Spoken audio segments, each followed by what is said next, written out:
May pick up tayo dito sa Uncle John's, dito sa may talon. Ito na ata. Uy, naku po, bilis ni kuya.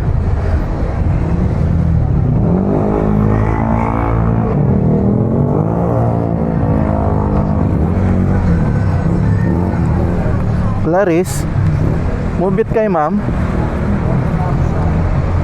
Okay, sige. Ito ba?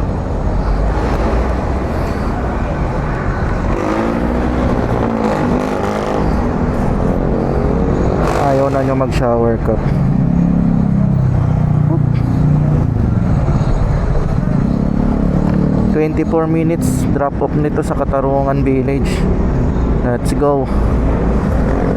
Baybayin natin tong Alabang Sapote Road.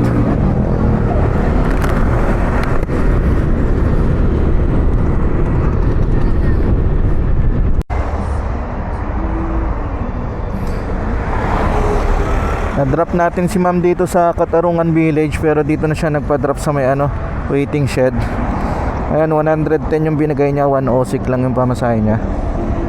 110 yung binigay niya, 106 lang yung pamasahe niya. Okay, goods.